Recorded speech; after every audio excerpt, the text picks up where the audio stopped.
잠시 기도하겠습니다. 좋으신 하나님 감사합니다. 지난 3일간도 은혜의 장중에 붙들어 주셔서 의의 길 생명의 길을 걷게 하셨다가 이 복된 3일 밤 주의 전에 나와서 또 말씀을 대면하고 또 한마음으로 기도하고 찬송케 하시니 진심으로 감사함을 드립니다. 오늘 이 시간을 통하여서 우리 성공의 거룩한 권속들이 예수 그리스도의 참된 제자로 다시금 일어나게 하여 주시고 성령 충만함의 역사함이 그 삶과 가정과 일들 가운데 임하게 하여 주시옵소서. 흩어진 모든 교우들을 붙들어 주시고 다시 만날 때까지 은혜의 장중에 굳게 붙들어 주시옵소서. 역사하심을 믿사옵고 생명 되시는 예수님의 이름으로 감사하며 기도하옵나이다. 아멘. 우리 인사 한번 할까요? 일심 예수 성령. 예수 승리가 조금 약하시네요. 일심 예수 성령 은혜의 꿈꾸는 할렐루야 이루어질 줄로 믿습니다. 오늘 읽은 이제 이 사도행전 14장의 이 말씀은 바울 사도가 1차 선교 여정을 계속 하고 있는 대목의 말씀입니다. 그래서 오늘 이 말씀을 통하여서 진실로 우리의 삶 가운데 하나님께서 행하시는 이 구원받을 만한 믿음의 역사가 동일하게 임하게 될 줄로 믿습니다. 우리 좌우로 둘러보면서 인사하겠습니다. 당신은 구원받을 만한 믿음의 사람입니다.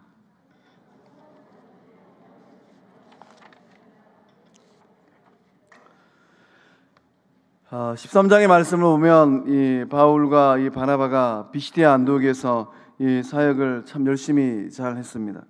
그러나 이 비시디아 안디옥에서의 이 성공적인 사역의 끝자리에서는 이 두 사도를 향한 핍박이 일어났습니다. 그래서 이제 비시디아 안디옥에서 이 바울과 바나바는 140km 떨어져 있는 이고니온으로 이제 사역지를 옮겨오게 되었습니다. 그래서 우리가 이제 이 이고니온에서의 그 사역을 통하여서 하나님께서 오늘 우리들의 삶 가운데 원하시고 기뻐하시는 모습이 무엇인가 또 살필 때 우리 복된 성광교회가 더욱더 놀라운 은혜의 장중에 역사를 써갈 줄로 믿습니다.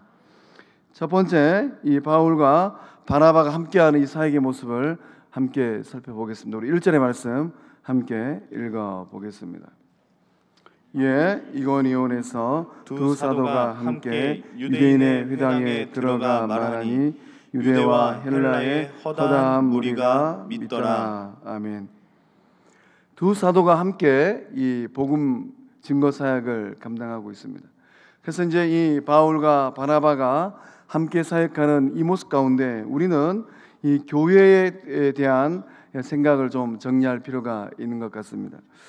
교회가 이 땅 가운데 존재해야 될 이유는 무엇일까요? 교회가 없이는 절대로 성취할 수 없는 세 가지가 있습니다. 하나님은 이 바울과 바나바를 보내서 비시디아 안디옥에서도 또한 이고니온에서도 거룩한 사역을 감당하게 하셨습니다. 이 땅 가운데 이 교회가 존재해야 되는 이유는 무엇일까요? 우리 지역 사회 가운데 우리 성광교회가 이 굳건하게 자리를 잡아야 될 이유는 무엇이겠습니까?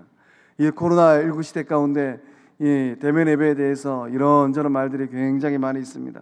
굳이 대면 예배를 드려야 되는가에 대한 또 글들을 읽어보면 이런 생각도 있구나 하는 생각을 하게 됩니다. 우리 교회가 이 땅 가운데 존재해야 될 첫 번째 이유는 무엇입니까? 신앙과 인격의 성숙이 교회가 없으면 불가능하기 때문입니다.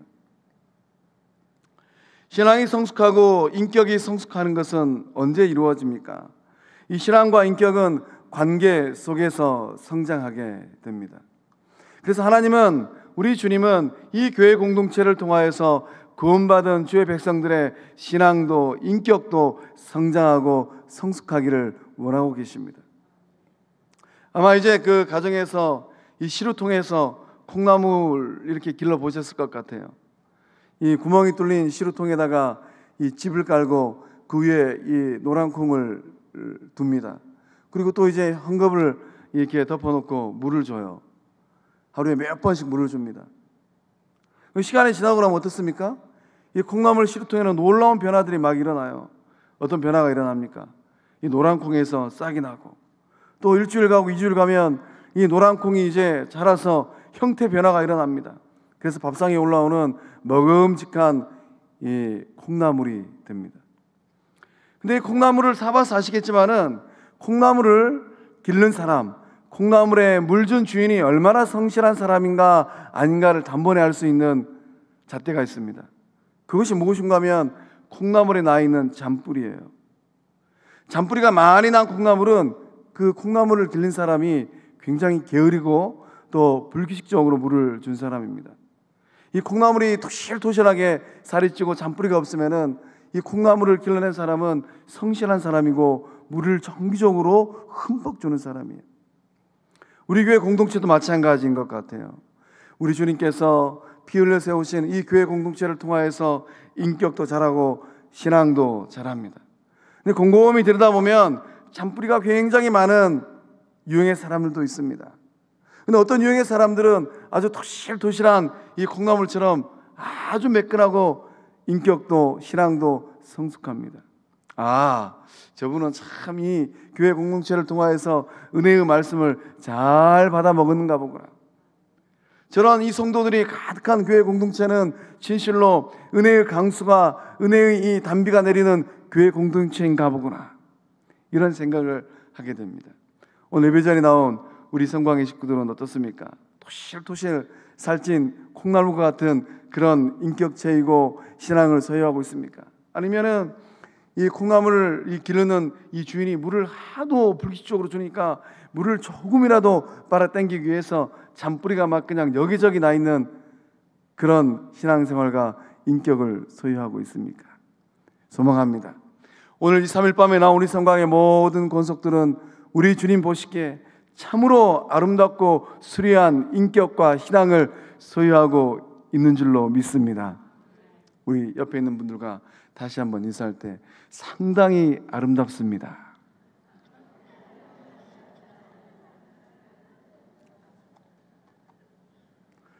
그래서 오늘 이 시간을 기점으로 해서 우리 성광의 모든 권속들은 인격도 신앙도 가장 수려하고 가장 아름다운 주의 자녀들 다 될 줄로 믿습니다. 복된 교회는 어떤 교회일까요? 복된 교회는 믿음 안에서 인격적인 교제를 풍성하게 나누는 교회입니다. 어떤 교회는요, 참 모든 게 다 잘 갖춰져 있어요. 그런데 이 믿음 안에서 인격적인 교제를 풍성하게 나누지 못하는 교회들도 있습니다. 복된 교회는 믿음 안에서 인격적인 교제를 풍성하게 나누는 거예요.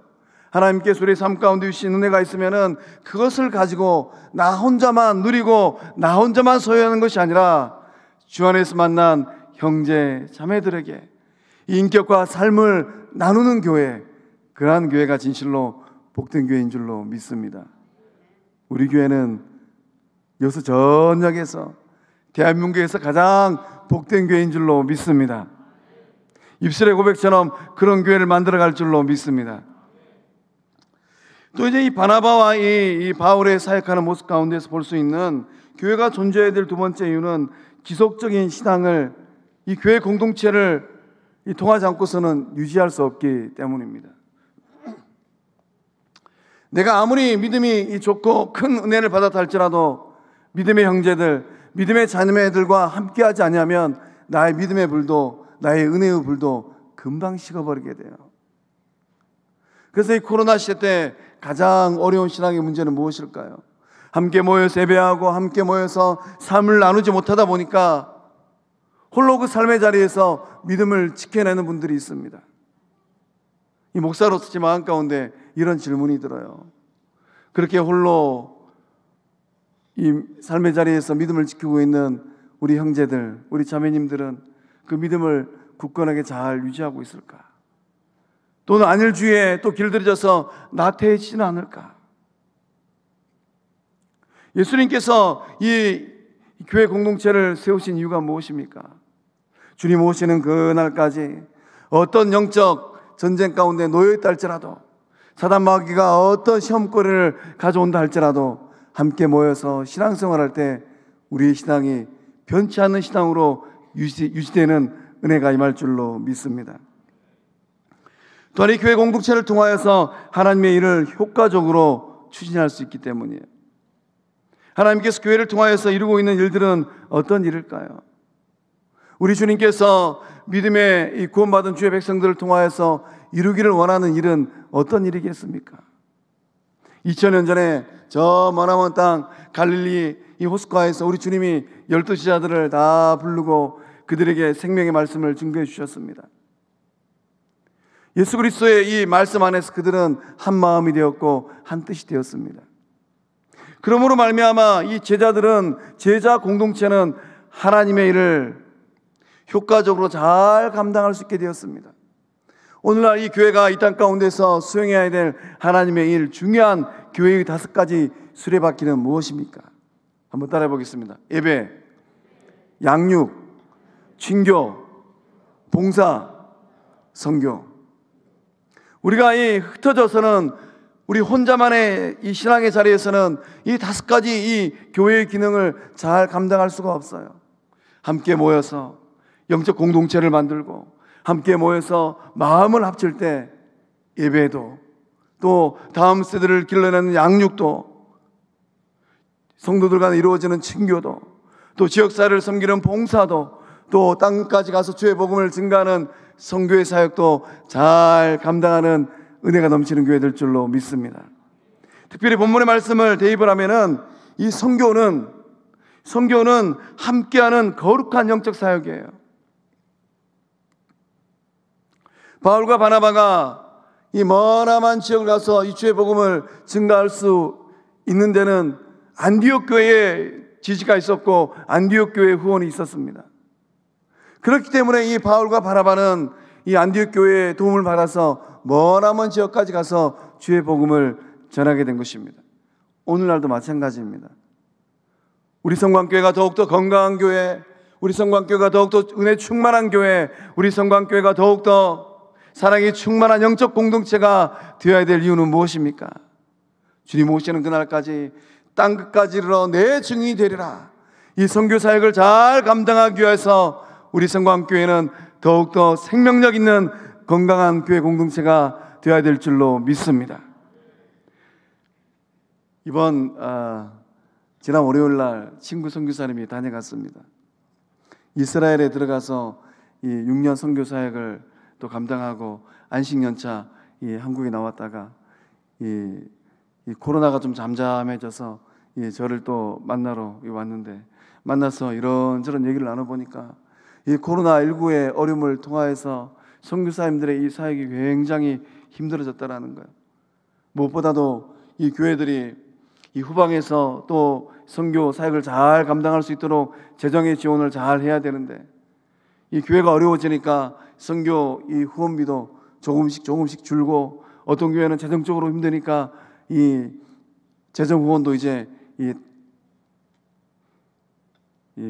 딱 끊어버리는, 또 이제 그런 일들을 대면하고 있다는 이런 담소를 나누게 되었습니다. 진실로 우리 성광교회는 은혜가 넘치는 교회인 줄로 믿습니다. 주님께 주신 은혜를 잘 감당하여서 우리가 후원하고 파송한 선교사님들께서 이 선교제에서 선교 사역하는데 어려움 당치 아니하도록 밀어주고 후원해주는 복된 교회, 성광교회 된 줄로 믿습니다. 교회가 주 안에서 하나가 되어야 될 이유는 무엇일까요? 우리 교회 공동체가 3일 밤마다 제가 일심일도를 외치고 있는데, 우리가 주 안에서 일심일도가 되어야 될 이유는 무엇입니까? 목사님, 오늘날 이 사회는 다원화 사회인데 교회도 좀 다원화되면 안 될까요? 여기저기서 저마다의 목소리를 내고 저마다의 칼라와 생각을 이 둘쳐내서 사분오열되면 안 될까요? 우리가 살고 있는 우리 한국 사회는 굉장히 다양한 사회가 되어버렸습니다. 그런데 왜 앞에 서 있는 최 목사는 수요일 밤마다 일심일도를 외치고 있습니까? 복음을 함께 증거하기 위함이에요. 마음이 나누어지고 관계가 깨어지면은 이 복음 증거 사역을 잘 감당할 수가 없습니다.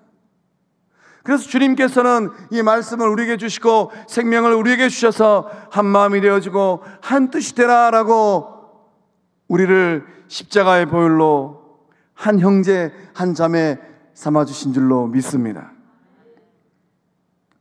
바울과 바나바는 함께 이 동행을 하면서 사역을 감당했습니다. 지난 시간에 말씀드렸던 것처럼 13장을 기점으로 해서 영적 리더십이 변경되었습니다. 13장을 시작할 때는 바나바와 사울이라고 기록되어 있어요. 바나바가 먼저 등장을 합니다. 그런데 13장에서 이제 14장으로 넘어오는 이 중간쯤 보면 13장 43절에 바울과 바나바라고 기록되어 있어요. 바나바는 영적 공동체에서 훨씬 더 믿음과 또 연륜이 많은 사람이었습니다. 그런데 이 사도행전을 기록한 누가는 13장에서 14장 넘어올 때 영적 리더십의 이름의 순서를 바꿔놨습니다. 바나바는 마음이 좀 상하지 않았을까요? 이래봐도 내가 더 나이도 많고 연륜도 훨씬 깊은데 어떻게 누가가 내 이름을 뒤로 넣을 수 있었단 말인가? 이런 불편한 마음이 바나바에게는 없었을까요? 오늘 우리는 이 말씀을 대면할 때 우리의 이 신앙의 자리, 삶의 자리를 잘 살펴봐야 될 것 같습니다. 초대교회에서 중요한 것은 무엇이 중요했을까요? 누가 지도자가 되느냐는 초대교회에서 중요하지 않았어요. 초대교회에서 중요한 것은 어떻게 하면 복음을 효과적으로 전할 수 있을까? 이게 중요했습니다. 하나님의 사역을 어떻게 하면 잘 감당할 수 있을까? 이게 중요했어요. 그런데 오늘날 한국교회는 무엇이 문제입니까? 오늘날 한국교회는 누가 지도자가 되느냐? 이 질문이 중요해요. 순서가 조금만 바뀌면 마음이 불편해집니다. 우리 교회 공동체는 어떻습니까? 오늘 2, 3일 밤에 나온 우리 성광의 우리 재직들은 어떻습니까? 때때로는 성김의 자리에서 내 말이 먹히지 아니하고 때로는 누군가가 내 이름을 인정해 주지 아니할 때 마음이 불편해지지 않습니까? 초대교회는 자기 만족, 자기 유익, 또 자리 의식보다는 오직 예수 그리스도의 복음을 전하기 위한 목적 의식으로 하나가 되어 있었어요. 땅까지 이르러 예수 그리스도의 증인이 되리라. 이런 목적 의식이 강했기 때문에 자리는 중요하지 않았습니다. 자기의 유익도 중요하지 않았어요. 자기 의식도 중요하지 않았습니다. 바울이 앞서건 바나바가 앞서건 중요하지 않았어요. 오늘 우리 가운데 그런 건강한 인식과 마음의 여유가 있는 줄로 믿습니다. 2021년도 은혜의 70주년입니다. 우리가 은혜 70주년을 잘 보내기 위해서는 때로는 순서가 좀 바뀌어도 하나님께서 예수 그리스도 안에서 불러주시고 세워주신 믿음의 형제지, 우리 주님께서 한 자매로 만나게 하신 관계이지, 이런 여유 있는 마음, 넉넉한 마음을 가지고 주의 전을 섬길 때 우리 교회가 더욱더 복된 교회 될 줄로 믿습니다. 교회는 선교하기 위해서 모인 사랑 공동체예요. 그래서 바나바의 마음에는 이 바울을 바라보는 그 마음이 사랑의 마음으로 가득 찼습니다. 누군가가 바울을 좀 앞세우기 시작했어요. 바울은 당대 최고의 학식의 소유자입니다. 말도 얼마나 잘하는지 몰라요. 글은 말할 필요가 없어요. 바울이 펜을 한번 딱 들면은 어느 누구가 따라오지 못할 명작의 글을 쓰기 시작했습니다. 바울이 한번 입을 열면 구약의 말씀을 줄줄 깨는 거예요. 바나바가 바울이 하는 얘기를 곰곰이 들여다보니까 바울은 나보다 나이는 어리지만은 훨씬 나보다 낫구나. 바울은 나보다도 이 믿음의 공동체 가운데 늦게 들어왔지만은 우리 주님께서 이 교회 공동체를 세우기 위해서 부르신 주의 사도구나. 바나바의 마음 가운데는 이런 여유 있는 마음이 있었습니다. 오늘 우리 가운데 그런 은혜가 흐르고 있는 줄로 믿습니다. 나를 내세우는 것이 아니라 나보다 남을 더 낮게 여기고 나보다 남을 더 높여주는 건강한 교회, 성광교회인 줄로 믿습니다. 저 윗동네, 저 옆동네 가면은 이 말 가지고 이제 기재기를 하는 겁니다. 그러다 보면 불편한 일들이 많이 생기는 거예요. 자리 가지고 기재기를 하는 거예요. 이름 가지고 기재기를 하는 겁니다. 우리 성광교회는 진실로 은혜로 충만한, 사랑이 충만한 영적 공동체 된 줄로 믿습니다. 교회가 예수님 안에서 하나가 되어야 될 두 번째 이유는 고난을 함께 극복하기 위함이에요. 바나바와 바울의 이 신앙의 여정, 이 선교 여정을 곰곰이 들여다보면 얼마나 많은 어려움과 고통이 있는 줄 모릅니다. 오늘 읽었던 본문의 말씀만 보더라도 5절 말씀 가운데 두 사도를 모욕하며 돌로 치려고 달려들었다라고 기록되어 있어요. 바울과 바나바가 하는 이 신앙의 여정 가운데는 고통과 고난은 늘 동행했습니다. 2000년 전 초대교회는 어떤 상황이었습니까? 당대 최고의 강국인 로마의 압제 가운데 교회 공동체는 길을 펴지 못하였습니다.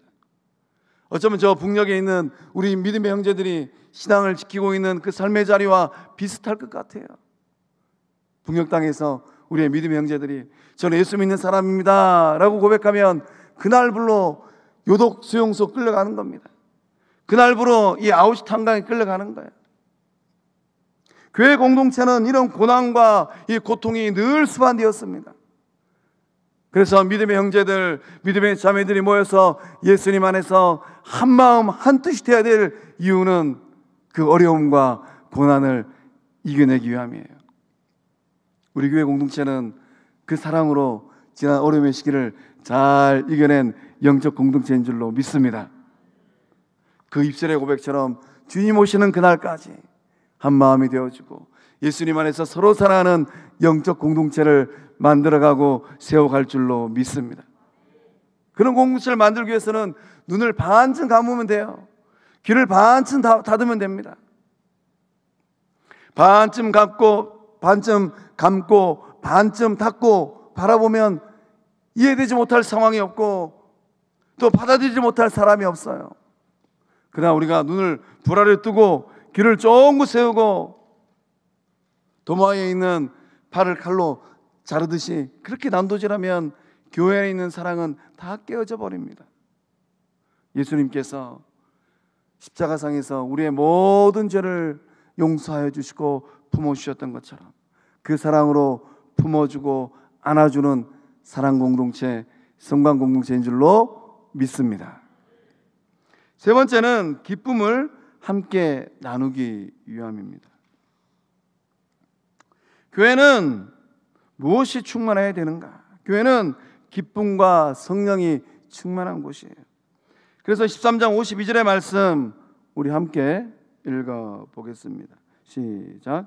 제자들은 기쁨과 성령이 충만하니라. 다시 한번 13장 52절 말씀 읽어봅니다. 시작. 제자들은 기쁨과 성령이 충만하니라. 아멘. 제자들은 이 어려움 가운데 있을 때에도 그 마음과 그 영적 공동체는 이 기쁨과 성령이 충만하였습니다. 우리 교회는 무엇이 충만합니까? 오늘 3일밤에 나온 우리 성도님들의 삶의 자리에는 무엇이 충만합니까? 조금만 마음이 불편하면 예수님 안에서 한 형제되고 한 자매된 그런 관계도 눈에 보이지 않아요. 우리 성관 공동체는 진실로 주 안에서 사랑이 충만하고 기쁨이 충만하고 성령이 충만한 생명 공동체 된 줄로 믿습니다. 성도 간의 영적 교제가 바로 신앙 성장의 비결입니다. 모일 때마다 만날 때마다 영적 교제를 나누는 겁니다. 이 교회 공동체의 이 영적 건강도를 알 수 있는 모습이 있다고 해요. 성도들이 모여서 이 대화를 나누는데 그 대화의 주제가 무엇인가? 그것을 들여다보면 그 교회 공동체의 영적 수준을 알 수 있다고 합니다. 오늘 이 밤에 나오신 우리 권사님들, 집사님들은 모이면은 드라마 얘기하고 옷 얘기하고 가방 얘기하는 것이 아니라 예수님 말씀 이야기하고 또 고통 가운데 있는 형제들, 또 우리 성도들 얘기하는 우리 성관교회 영적 어머니 된 줄로 믿습니다. 삶을 나누고 인생을 함께 걸어가는 형제 자매가 되어질 때 진실로 이 교회 공동체는 기쁨을 함께 나누는 생명 공동체 된 줄로 믿습니다. 첫 번째 메시지 함께 읽어보겠습니다. 시작. 교회는 이 시대 가운데 생명을 만들어가는 영적 가족 공동체입니다. 아멘. 아멘입니까? 아멘이 없는 거 보니까 아무개는 내 가족이 아닌데 우리 옆에 있는 분들과 인사하겠습니다. 집사님은, 장로님은 저의 친형제요 자매입니다.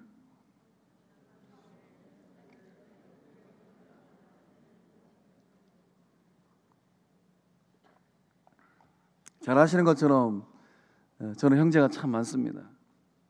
그래서 이제 그 교회를 바라볼 때마다 우리는 예수 그리스도의 보혈로 한 형제 자매 되었지. 때때로는 티격태격할 때도 있어요. 그러나 형제들은 어떻습니까? 돌아서면 용서하고 밀어주고 지지해주고 주머니 털어서 먹여주고 입혀주는 것, 그것이 바로 형제인 줄로 믿습니다. 적용 질문 함께 읽어보겠습니다. 시작. 우리 교회가 더욱 건강한 교회가 되기 위해 스스로 감당해야 될 몫은 무엇입니까? 아멘. 저마다의 사역의 자리, 섬김의 자리에서 감당해야 될 몫이 있습니다. 그것을 잘 감당할 때 2021년도를 통하여서 놀라운 생명의 역사, 회복의 역사가 나타날 줄로 믿습니다. 두 번째 질문, 바울과 바나바의 선교의 특징은 무엇일까요? 우리 3절과 4절 말씀 읽어보겠습니다. 시작. 두 사도가 오래 있어 주를 힘입어 담대히 말하니 주께서 그들의 손으로 표적과 기사를 행하게 하여 주사 자기 은혜의 말씀을 증언하시니 그 신의 무리가 나뉘어 유대인을 따르는 자도 있고 두 사도를 따르는 자도 있느니라. 아멘. 바울과 바나바의 선교의 특징은 어디를 가나 성령 충만하였고 어디를 가나 말씀을 선포하였습니다. 13장에서 14장 넘어올 때 이고니온으로 향하는 이 바울과 제자들의 모습이 기록되어 있어요. 그래서 복음을 받아들이지 않는 그 지역에서 발에 티끌을 털어버렸습니다. 그리고 기쁨과 성령이 충만하고 주의 복음을 들고 이고니온을 향하였습니다. 그래서 바울과 바나바는 아무리 핍박을 받았음에도 불구하고 비관하지 않았어요. 아무리 어려움 가운데 있다 할지라도 슬퍼하지 않았습니다. 때때로는 이 주의 복음 사역이 잘 될 때도 있었습니다. 그러나 주의 복음 사역이 잘 안 될 때도 있었어요. 오늘 우리의 표현으로 하면 성공과 실패가 늘 연달아 왔습니다. 그런 삶의 자리에서도 하나님의 능력을 의심하지 않았습니다. 오히려 바울과 바나바의 마음 가운데는 기쁜 마음, 성령 충만한 마음이 있었어요. 이 충만의 이 뜻은 무엇입니까? 가득 찼다라는 거예요. 바울과 바나바는 그 선교의 여정 가운데 무엇으로 가득 찼을까요? 바울과 바나바는 성령의 생각으로, 예수님 마음으로, 하나님 사랑으로 그 마음이 채워진 줄로 믿습니다. 오늘 우리도 마찬가지예요. 우리가 주의 전에서 또 이런저런 섬김의 자리에서 섬김에 나아갈 때 내 안에는 무엇이 충만한가? 관계 가운데 하나님의 나라를 함께 이루며 나아갈 때 우리 안에는 무엇이 충만한가? 전도의 자리, 복음의 자리에 나아갈 때 구령의 열정이 충만한 줄로 믿습니다. 또한 예배의 자리, 찬양의 자리 나아갈 때 하나님의 영광과 임재를 향한 사모함이 충만한 줄로 믿습니다. 또한 섬김의 자리, 가르침의 자리로 나아갈 때 사랑과 말씀이 충만한 줄로 믿습니다. 바울과 바나바는 이 선교정을 할 때 유대인의 회당에 들어가서 복음을 전하였습니다. 그래서 말씀을 보면 1절 말씀에도 보면 두 사도가 함께 유대인의 회당에 들어가 말하니 라고 기록되어 있어요. 이 바울과 바나바는 이 자기 민족을 향한 열심이 특출했습니다. 특별히 바울은 어디에 있는 회당이 있든지 간에 가리지 아니하고 그곳을 들어가서 생명의 말씀을 전하였습니다. 바울의 마음 가운데는 어떤 소망이 있었습니까? 바울의 마음에는 어떤 열심이 있었습니까? 자기 민족을 먼저 구원해내는 것, 이것이 바울 사도가 갖고 있었던 소망이었습니다. 이 코로나19를 보내면서 또 이제 요람의 이제 구역 식구들을 이렇게 꼼꼼히 새벽기도 끝나고 들여다볼 때 제 마음 가운데 이런 생각이 들어 있습니다. 우리 성광교회 약 1,300명 되는 영적 식구들은 지금 다 어디 가서 무엇을 하고 있을까? 주일날 주회전에 나와서 예배드리고 있는 지난 주일까지 보면 약 500명 정도 되는 우리 식구들이 예배를 드리고 있는데 나머지 한 800명쯤은 어디 가서 무엇을 하고 있을까? 우리 안에 믿음의 형제들을 향한 뜨거운 마음이 있는 줄로 믿습니다. 그래서 바울과 바나바는 유대인의 회당이 보이면은 아랑곳하지 않냐고 가서 주의 말씀을 증거하고 유대인들을 대면했습니다. 이런 바울과 바나바의 이 영적 여정 가운데 영혼 구원의 성공과 실패는 동전의 양면처럼 따라다녔어요. 잘 될 때도 있었고 잘 안 될 때도 많았습니다. 그래서 이 바울 사역에, 이 바울과 바나바의 이 전도 사역 가운데 방해하는 사람들이 본 말씀 가운데 보면 기록되어져 있어요. 4절 말씀을 보면 그 시내의 무리가 나뉘어 유대인을 따르는 자도 있고 두 사도를 따르는 자도 있는지라. 어떤 사람은 이 바울과 바나바를 따르고 또 어떤 사람들은 바울과 바나바를 등지기도 했습니다. 바울과 바나바를 등진 사람들은 바울과 바나바를 향하여서 악감을 품게 되었어요. 그래서 이 말씀을 보면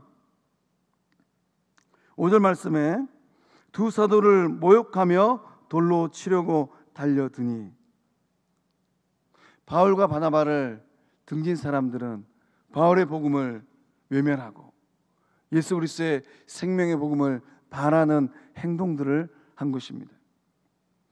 그래서 이 고난당할 때 이 바울과 바나바는 어떻게 처신을 했을까요? 바울과 바나바는 이 땅을 바라본 것이 아니라 하늘을 바라보았습니다. 3절, 우리 3절 말씀 함께 읽어보겠습니다. 3절 말씀 시작. 두 사도가 오래 있어 주를 힘입어 담대히 말하니 주께서 그들의 손으로 표적과 기사를 행하게 하여 주사 자기 은혜의 말씀을 증언하시니. 아멘. 바울과 바나바는 주를 힘입어 담대하게 외쳤습니다. 하늘을 바라보는 것, 주님을 의지하는 것인 줄로 믿습니다. 바울과 바나바는 고통 가운데 있을 때 땅을 바라보지 않았어요. 그래서 바울은 이 골로새 3장 1절의 말씀을 통하여서 위의 것을 찾으라라고 권면합니다. 또한 땅의 것을 생각하지 말라라고 권면하고 있어요. 우리가 이 영적 여정을 걸어갈 때 내 의도와 상관없는 고통 가운데 직면할 때도 있습니다. 그때 우리는 무엇을 어떻게 하고 있습니까? 그런 어려움 가운데 직면할 때 우리는 어떻게 처신해야 될까요? 땅을 바라보는 것이 아니라 하늘을 바라보는 주의 사람들 된 줄로 믿습니다. 주님 바라보면 이해되지 않을 게 없어요. 십자가 바라보면 용납하지 못할 게 없습니다. 그래서 우리는 이 바울과 이 바나바가 오직 주님만을 바라보고 주를 힘입어서 핍박하는 사람들도 환경을 뛰어넘었던 것처럼 주를 힘입어서 어려운 우리의 삶의 자리, 또 고통이 많은 신앙 여정을 뛰어넘는 복된 주의 사람들 다 된 줄로 믿습니다. 고난이 오면 우리는 사건과 사람들로부터 적정한 거리두기를 할 수 있어야 돼요. 사건에 몰두하면 바로 시험 직방입니다. 그래서 누군가가 내 속을 뒤집어 놓으면 적정한 거리두기를 하십시오. 원수는 아니에요. 예수님 안에서 한 형제 자매된 사이입니다. 적정한 거리두기를 하고 시간을 조금 보내고 나면 우리의 마음에 여유가 생깁니다. 아, 아무개가 그래서 그랬는가 보구나. 적정한 거리두기를 하면 시간이 조금만 흐르고 나면 다가설 수 있어요. 우리가 머리를 들고 주님을 바라보고 우리의 마음에 여유를 가질 때 어떤 고난이 오고 핍박이 온다 할지라도 이 어려움을 잘 이겨내는 예수님의 제자가 될 줄로 믿습니다.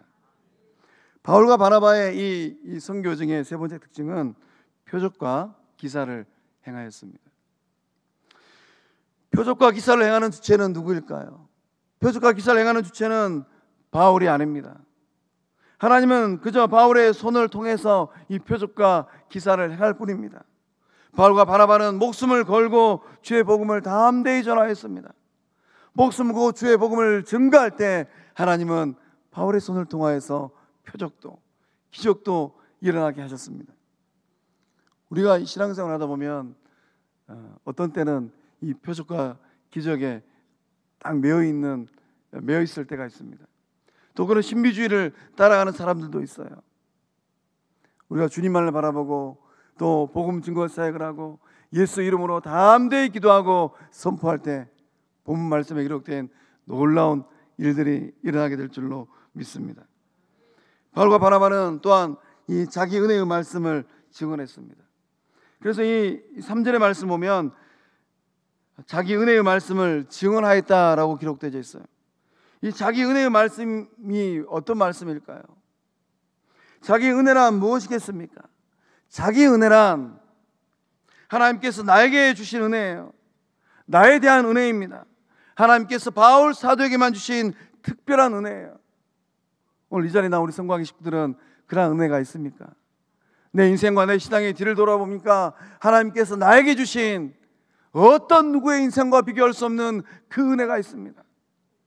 바울은 그 은혜를 가지고 주의 말씀을 전하였습니다. 오늘 이 밤에 우리 안에 그러한 사모함이 일어날 줄로 믿습니다. 하나님, 옆에 있는 권사님, 집사님, 장로님에게 주신 은혜가 아니고 저에게 주신 은혜가 있기를 소망합니다. 내 인생을 다 뒤돌아보고 나의 자녀들과 후손들에게 내 인생을 딱 정리하면서 얘들아, 이것이 바로 내가 예수 믿는 이유란다. 이 삶의 모습이 바로 내가 하나님을 따라가는 이유란다. 그 은혜를 가지고 주의 복음, 생명의 복음을 증거하는 우리 모두 될 줄로 믿습니다. 옆에 있는 분에게 한번 물어보겠습니다. 자기 은혜가 있습니까?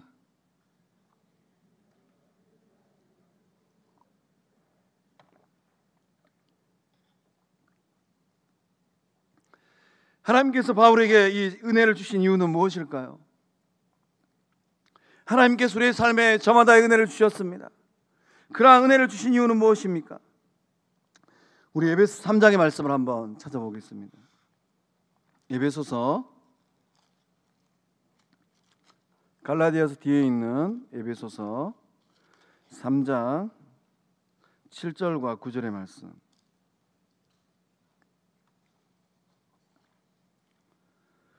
신약 312쪽 에베소서 3장 7절에서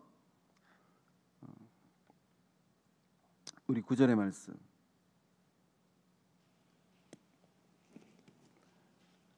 찾으셨으면 한 목소리로 함께 읽어보겠습니다. 에베소서 3장 7절에서 9절의 말씀 읽어봅니다. 시작. 이 복음을 위하여 그의 능력이 역사하시는 대로 내게 주신 하나님의 은혜의 선물을 따라 내가 일꾼이 되었노라.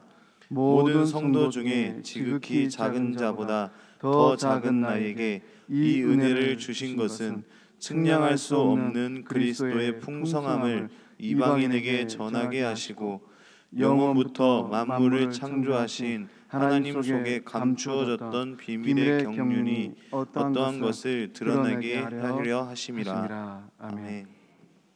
이 3장 7절의 말씀에 있는 내게 주신 하나님의 은혜, 밑줄 그어 놓으셔야 돼요. 바울 사도는 주의 말씀을 기록할 때마다 내게 주신 하나님의 은혜, 내게 주신 자기 은혜를 고백하고 있습니다. 하나님께서 바울에게 주신 그 은혜는 어떤 은혜일까요? 우리는 바울 사도 인생을 잘 알고 있습니다. 다메섹 도상에서 우리 주님을 만난 은혜예요. 우리 주님께서 묻지도 아니하시고 바울을 제자 삼아 주신 은혜입니다.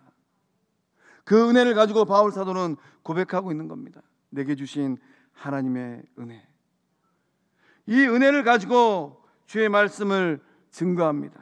그래서 8절 말씀 보면 모든 성도 중에 지극히 작은 자보다 더 작은 나에게, 바울은 자기 자신을 최대한 낮췄습니다. 모든 성도 중에 지극히 작은 자, 그보다 더 작은 나. 우리 안에 그런 동일한 고백이 있는 줄로 믿습니다. 성광교회에서 누가 제일 작은 자인가? 누가 제일 작은 자예요? 가슴을 한번 툭툭 쳐보겠습니다. 누가 제일 작은 자입니까? 이 자리에 나와 있는 우리 3.1밤 식구들이 가장 작은 자인 줄로 믿습니다. 그럼 나머지 모든 성도들은 어떤 사람들이에요? 나보다 훨씬 더 출중하고 훨씬 더 잘난 주의 자녀들인 줄로 믿습니다. 하나님께서 이 은혜를 주신 것은 8절 하반절에 전하게 하시고 9절 하반절에 드러내게 하려 하십니다. 하나님께서 우리들에게 자기 은혜를 주신 이유가 무엇입니까? 곰곰이 내 인생을 뒤돌아보면 놀라운 은혜가 있어요. 그것을 주신 이유가 무엇입니까? 주의 복음을 전하게 하기 위해서, 하나님의 사랑을 드러내기 위해서 그 은혜를 주신 줄로 믿습니다. 바울과 바나바의 이 선교의 특징 다섯 번째는 복음의 심판성이 나타났기 때문입니다. 바울과 바나바가 이 말씀을 딱 증거하자마자 이 4절 말씀을 보면 두 무리가 나누어졌습니다. 시내에 있는 많은 사람들이 유대인을 따른 자도 있고 두 사도를 따르게 되는 사람도 있게 된 것입니다. 이 말씀의 의미는 무엇입니까? 회개하고 은혜 받는 사람이 있는가? 반면에 회개하지 못하고 은혜 받지 못한 사람이 있는가? 말씀이 선포되면, 복음이 증거되면 딱 두 부류예요. 택함받은 주의 자녀들인가, 버림받은 사람들인가. 오늘 이 밤에 나온 우리 사물밤 식구들은 버림받은 영혼들이 아니라 택함받은, 구원받은 주의 자녀들인 줄로 믿습니다. 그래서 우리가 주의 복음을 증거할 때 우리 안에 있어야 될 확신은 무엇입니까? 내가 이 복음을 증거하고 이 말씀을 나누면 이 순간부터 나누어지겠구나. 아무개가 내가 전하는 이 복음을 받아들이면 구원받은 자녀이고 이 말씀을 거절하면 버림받은 사람이구나. 그 믿음의 확신으로 주의 복음을 담대하게 증거하는 우리 모두 될 줄로 믿습니다. 하나님께서 우리 교회를 이곳 가운데 세우신 이유가 무엇이에요? 우리 교회는 딱 심판 자리예요. 하나님께서 성광교회를 통하여서 이 지역사회에 있는 많은 사람들을 구분하고 있습니다.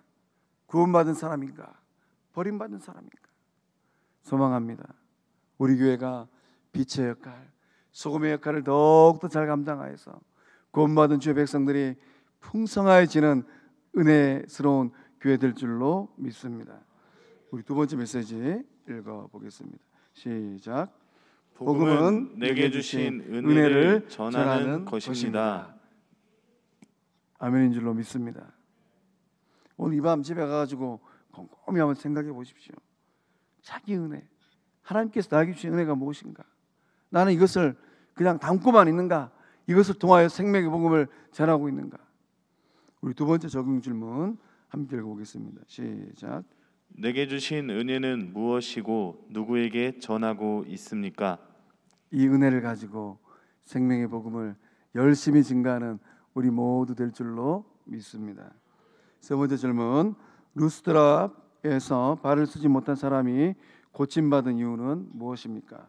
우리 9절과 10절의 말씀 읽어보겠습니다. 시작. 바울이 말하는 것을 듣거늘 바울이 주목하여 구원받을 만한 믿음이 그에게 있는 것을 보고 큰 소리로 이르되 내 발로 바로 일어서라 하니 그 사람이 일어나 걷는지라. 아멘. 이 태어나면서부터 발을 쓰지 못하는 이 사람이 걷게 된 이유는 무엇입니까? 바울 사도가 가만히 보니까 구원받을 만한 믿음이 그 안에 있었어요.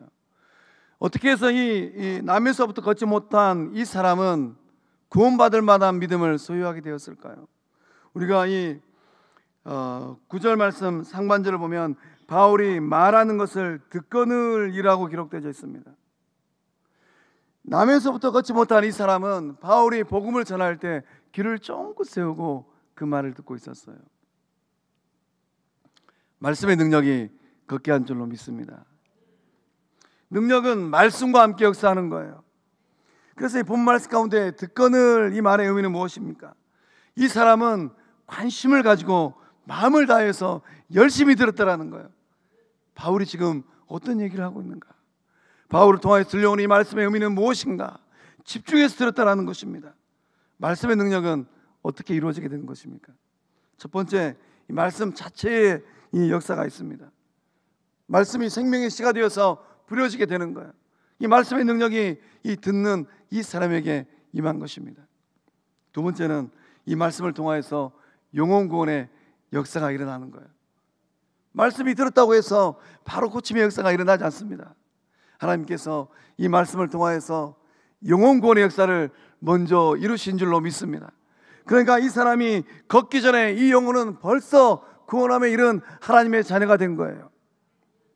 영혼이 구원받게 되면 마음의 변화가 역사가 일어나는 거예요. 내 영혼이 하나님의 자녀가 되었고 예수 그리스도의 제자가 되었구나. 이 마음 가운데 변화의 역사가 일어난 겁니다. 불신의 마음이 하나님을 믿는 믿음의 마음 될 줄로 믿습니다. 네 번째는 이 마음이 변하면 생각 고침의 역사가 일어나는 거예요. 부정적인 생각이 다 사라지게 되는 겁니다. 바울이 전한 이 말씀처럼 내 삶에도 변화가 일어나겠구나. 이런 생각의 변화가 조금씩 일어나게 되는 겁니다. 그래서 우리는 말씀을 대면할 때 우리의 생각을 살펴보아야 됩니다. 내 생각은 변화가 일어나고 있는 생각인가? 아니면 여전히 나의 한계적인 상황 가운데 머물러 있는 생각인가? 생각이 고침받게 되면 감정 소생의 역사가 일어나게 되는 겁니다. 우리의 마음 가운데 이 염려와 불안이 다 사라지게 되는 거예요. 그래서 이 감정이 성령이 주시는 뜨거운 감정으로 변하게 되는 것입니다. 이 마음에 이 감정이 막 일어나는 거예요. 그리고 이제 여섯 번째는 의지 생성의 역사가 일어나게 되는 겁니다. 나도 하면 할 수 있겠구나. 이 불굴의 의지를 소유하게 되는 거예요. 한 번쯤 해보고 싶다. 이런 도전 의지가 우리 가운데 들어오는 것입니다. 그리고 마지막에 육신이 고침받는 치료와 치유의 역사가 일어나게 되는 것입니다. 그래서 이 나면서부터 걷지 못하였던 이 사람이 걷게 된 것은 말씀의 능력이 첫 번째입니다. 두 번째는 어떤 능력인가? 믿음의 능력이에요. 말씀이 선포되었습니다. 그러나 이 사람의 마음 가운데 믿음의 역사가 없었다면, 믿음의 능력이 없었다면 걷지 못했을 것 같아요. 바울은 어떤 구원관을 갖고 있습니까? 바울은 복음을 증거할 때 바울 안에 있었던 확실한 구원은 반드시 들음에서 온다라는 거예요. 말씀을 들으면 믿음이 생기고 그로 인하여서 놀라운 구원의 역사가 일어난다는 것입니다. 우리 로마서 10장 17절의 말씀을 함께 읽어보겠습니다. 그러므로 믿음은 들음에서 나며 들음은 그리스도의 말씀으로 말미암았느니라. 아멘. 우리 3.1밤 식구들은 무엇을 듣고 있습니까? 여러분의 귀에는 어떠한 말들이 들려오고 있습니까? 우리의 믿음을 깎아내리고 우리의 믿음을 무너뜨리는 그런 말들이 아니라 오직 예수 그리스도의 생명의 말씀을 들음으로 말미암아 구원의 역사를 일구어가는 복된 신앙 여정이 다 될 줄로 믿습니다. 또한 바울 사도는 데살로니가전서 2장 13절의 말씀을 통하여서 놀라운 고백을 하고 있어요. 함께 읽어보겠습니다. 이러므로 우리가 하나님께 끊임없이 감사함은 너희가 우리에게 들은 바 하나님의 말씀을 받을 때 사람의 말로 받지 아니하고 하나님의 말씀으로 받음이니 진실로 그러하도다. 이 말씀이 또한 너희 믿는 자 가운데서 역사하느니라. 아멘. 믿음의 역사는 언제 이루어집니까? 앞에 서 있는 이 최 목사가 성령 충만하여서 주옥 같은 주의 말씀을 증거할 때 최 목사님 참 말 잘하는구나, 그런 생각으로 끝내버리면 어떤 역사도 일어나지 않는 거예요.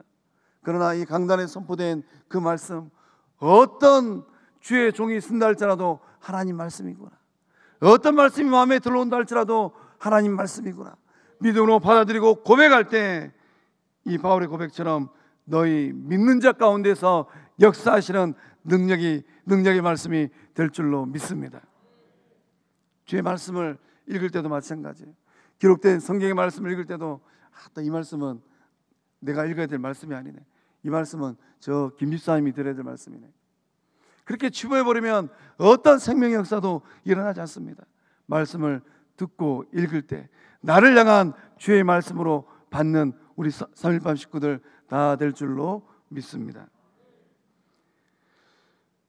또 세 번째, 이 발을 쓰지 못한 이 사람이 고침받은 이유는 순종으로 행동했기 때문이에요. 바울 사도가 이 9절 말씀 가운데 뭐라고 얘기합니까? 10절 말씀 보니까 큰 소리로 이르되 내 발로 바로 일어서라 하니 그 사람이 일어나 걷는지라. 일어서라 명할 때 일어났기 때문에 이 회복의 역사가 일어난 줄로 믿습니다. 우리 주님께서 베데스다 38년 된 병자에게 물었습니다. 내가 낫기를 원하느냐? 내가 낫고자 하느냐? 우리 주님께서 이 병자에게 일어나 네 자리를 들고 걸어가라, 그 말씀에 순종할 때 고침의 역사가 일어난 줄로 믿습니다. 우리의 삶도 마찬가지입니다.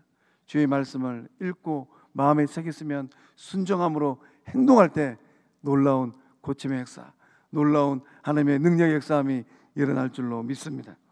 우리 세 번째 메시지 함께 읽어보겠습니다. 하나님의 역사는 구원받을 만한 믿음을 통하여 이루어집니다. 아멘. 옆에 있는 분 보고 다시 한번 물어보겠습니다. 임자는 구원받을 만한 믿음을 가지고 있어?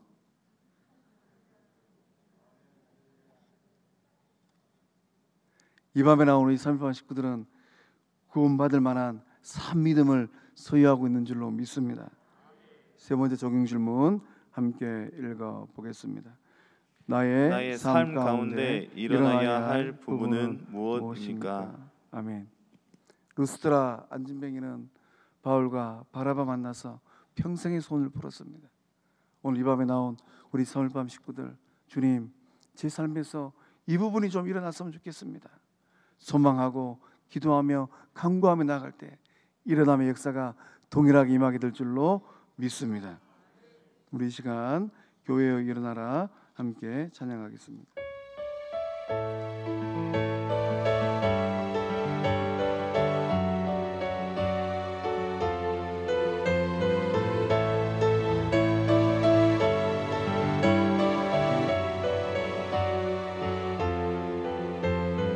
교회여 일어나라, 주께서 부르시니 두려움과 실패 내려놓고 교회여 일어나라, 교회여 일어나라, 주께서 보내시니 우릴 부르신 삶의 자리에서 교회여 일어나라, 교회여 일어나라, 교회여 일어나라, 주께서 부르시니 두려움과 실패 내려놓고 교회여 일어나라, 교회여 일어나라, 주께서 보내시니 우릴 부르신 삶의 자리에서 교회여 일어나라. 우린 세상의 빛, 우린 세상의 빛, 하나님의 편지 주의 교회를 통해 세상이 주를 보리라.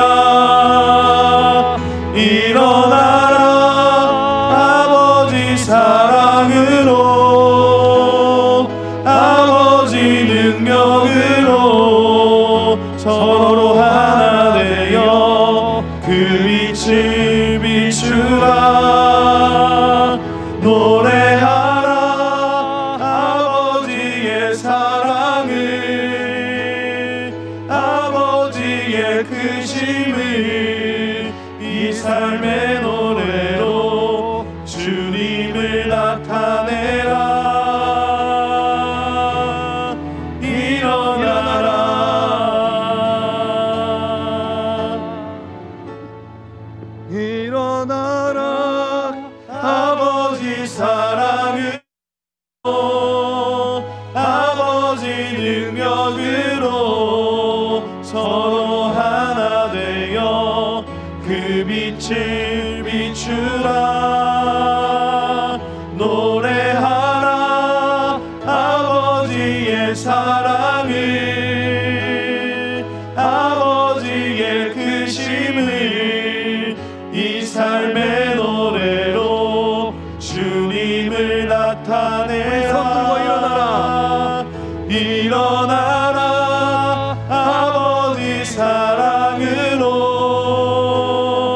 아버지 능력